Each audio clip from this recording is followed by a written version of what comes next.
Hi friends, బాగున్నారా friends? నేను చాలా రోజులకైతే ఈ వంటల వీడియో అయితే పెడుతున్నాను. ఈ చికెన్ ఏంపుడైతే చాలా బాగుంటుంది. ఇది ఒకసారి అయితే ట్రై చేయండి. ఒకసారి ట్రై చేశారంటే అసలు వదిలిపెట్టరు. నేను ఫస్ట్లో వీడియోలు తీస్తున్నప్పుడు అప్పుడైతే చేశాను. తర్వాత అయితే ఇప్పుడు వీడియో చేసి పెడుతున్నాను. ఈ మధ్యలో కూడా మేము ఇంట్లో చేసుకుంటూనే ఉంటాము, తింటుంటారు. మా పిల్లలకైతే చాలా ఇష్టము. ఇది అన్నంలోనే కలుపుకొని తినేసేయచ్చు. చారులో కానీ అట్లా కూడా బాగుంటుంది. అన్నంలో కలుపుకున్న ఇంకా బాగుంటుంది.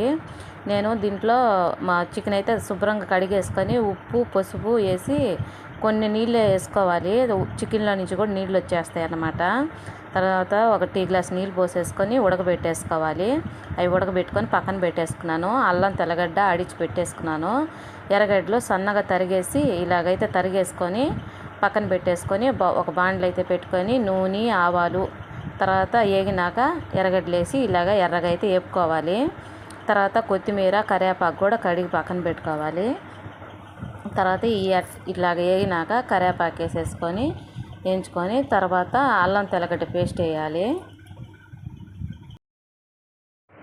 ఎర్రగడ్డ అయితే ఎర్రగా వేపుకోవాలి. వేపుకుంటేనే మంచి టేస్ట్ అయితే వస్తుంది. తర్వాత అల్లం కూడా తక్కువ వేసుకోవాలి. అల్లం కూడా వేసుకుంటే ఎక్కువ చేదైతే వచ్చేస్తుంది. ఈ రెండు బ్యాలెన్స్ చేసుకుంటే టేస్ట్ అయితే సూపర్ ఉంటుంది.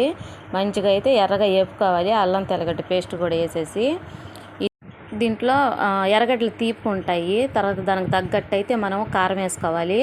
తర్వాత చికెన్ మసాలా పొడి ఉంది కదా, దాంట్లో కూడా కారం ఉంటుంది అన్నమాట. మసాలా పొడిలో కూడా మనం చూసుకొని లాస్ట్ అయినా కానీ దించుకుంటాం అనగా అప్పుడు కానీ చూసుకొని వేసుకోవచ్చు. కారం అయితే ఎక్కువ అయిపోయిందంటే తినలేరు పిల్లలు కానీ పెద్దోళ్ళు కానీ. తర్వాత చికెన్ వేసేసిన తర్వాత చికెన్లో నీళ్ళన్నీ ఇనిగిపోయిన తర్వాత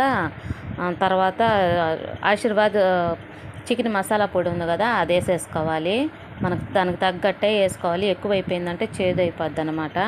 మనం చికెన్ ఎంత తీసుకుంటున్నాం, నేను ఒక 1/2 కేజీ అయితే తీసుకున్నాను. ఒక 2 స్పూన్లు అయితే ఆశీర్వాద్ చికెన్ మసాలా పొడి అయితే వేసుకున్నాను. ఇన్ని నీళ్ళు అవసరం లేదు, కొంచెం చూసుకొని వేసుకోండి. నేను మసాలాకు చికెన్ ముక్కకు పట్టద్దు అనేసి అన్ని నీళ్ళు అయితే పోసేసాను. మీరు ఉడకబెట్టేప్పుడే తక్కువ వేసుకొని ఉడకబెట్టుకోండి నీళ్ళు అయితే. తొందరగా అయితే వంట అయితే అయిపోతుంది. తర్వాత దించుకున్నప్పుడు ఆశీర్వాద్ మసాలా పొడి అయితే వేసేసుకోండి, చికెన్ మసాలా పొడి. ఇది ఎవరు చేశారు ఏంది అనేది ఒక స్టోరీ అయితే చెప్తా ఫ్రెండ్స్. ఏమనుకోకుండా అయితే వినండి. నాకు ఆరోగ్యం అయితే బాగలేదు. మా పిల్లలు 6-7 సంవత్సరాలు అప్పుడు నాకు విపరీతమైన తలనొప్పి, జ్వరము, వాంతులు, యూరిన్ రాకుండా అట్లాగ అయిపోయింది. తర్వాత నెల్లూరులో చూపించినా కానీ వాళ్ళు చెప్పలేకపోయారు. తర్వాత నాకు ఇంకా పాసుకు పోవాలన్నా కానీ మా ఆయనే పట్టుకొని తీసుకొని వచ్చేది.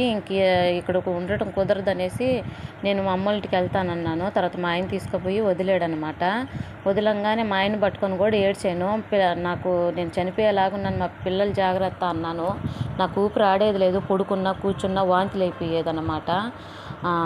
ఊపిరి ఆడేదిలే. తలనొప్పి, విపరీతమైన తలనొప్పి అన్నమాట. చెప్పలేను అంత తలనొప్పి, జ్వరము, విపరీతమైన జ్వరము.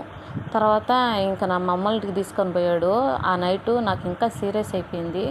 తర్వాత బుచ్చి దగ్గరికి పెట్రోల్ బంక్ దగ్గర రాఘవరెడ్డి హాస్పిటల్కి తీసుకొని వెళ్తే అక్కడైతే చెప్పారు అమ్మాయికి కిడ్నీ ఫెయిల్ అయినట్టుంది. వెంటనే చెన్నై చెంగల్పట్టు అనే ఊరికైతే తీసుకెళ్ళారు.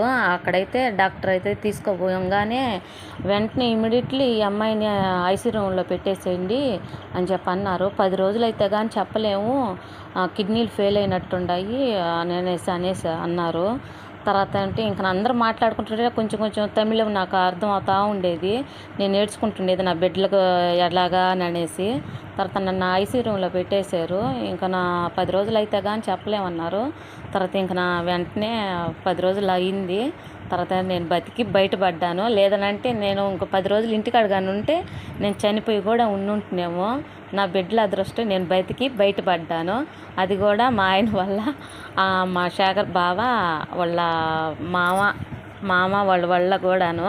ఇంకా వెంటనే వాళ్ళకి కానీ తెలియకుండా చూపించటం తెలియకుండా ఉండుంటే నేను బతికుండేదాన్ని కాదేమో. నేను వాళ్ళ రుణం ఎప్పటికీ కూడా మర్చిపోలేను. అంతే ఫ్రెండ్స్, ఈ చికెన్ అయితే వాళ్ళైతే చేసి పెట్టారనమాట. నేను అక్కడైతే తిని ఇంకా మా పిల్లలకి వచ్చి అయితే చేశాను. అది ఇప్పటికీ మేము ఈ కూర గురించి చేసినప్పుడల్లా నాకు ఆ పిన్ని అయితే గుర్తొస్తూ ఉంటుంది. వాళ్ళ రుణం నేను ఎప్పటికీ తీర్చుకోలేనేమో. తర్వాత ఇదిగో మా ఆయనకైతే పెట్టేశాను. నా వంట అయితే నచ్చినట్టయితే వెంటనే అయితే చేసేసుకోండి, చాలా బాగుంటుంది.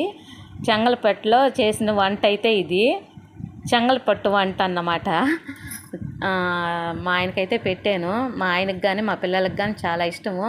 ఇప్పుడైతే ఎర్రగడ్డలు చాలా రేటు ఎక్కువ ఉండదు. రేటు తగ్గినాక ఎర్రగడ్డలు అయితే అప్పుడైతే చేసుకో తినండి. నచ్చితే లైక్ చేయండి, షేర్ చేయండి, సబ్స్క్రైబ్ చేయండి. నా స్టోరీ ఎలా ఉందో